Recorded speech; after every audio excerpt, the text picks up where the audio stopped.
Garbage disposal clog causing your sink to back up?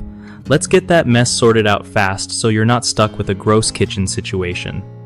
Alright, first thing, don't just keep running the disposal hoping it'll magically clear.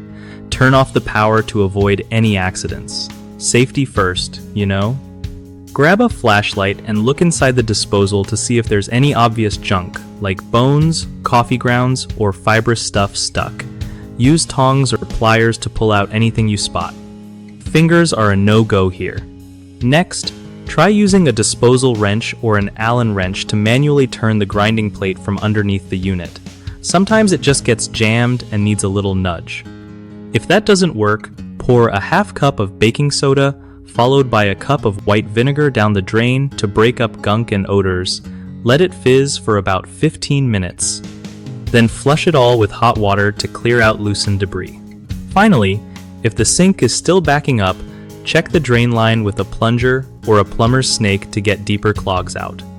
One of the biggest issues with garbage disposal clogs causing sink backups is ignoring small signs like slow draining water, which usually means buildup in the drain line.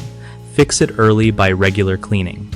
Another common problem is putting the wrong stuff down the disposal, like grease or fibrous veggies, which leads to serious jams. Avoid this by only grinding soft scraps and running plenty of water while using it. The third mistake is not cutting power before trying to clear jams, leading to injuries. Always unplug or switch off at the breaker before reaching in or poking around. Fix these by paying attention to what goes into your disposal, giving it routine maintenance, and staying safe when unclogging. BigHomeProjects.com is a great resource for homeowners trying to find trusted local contractors who know their stuff and won't leave you hanging. Plus, it helps contractors connect with people who need their services, making home repairs and projects way less stressful for everyone involved.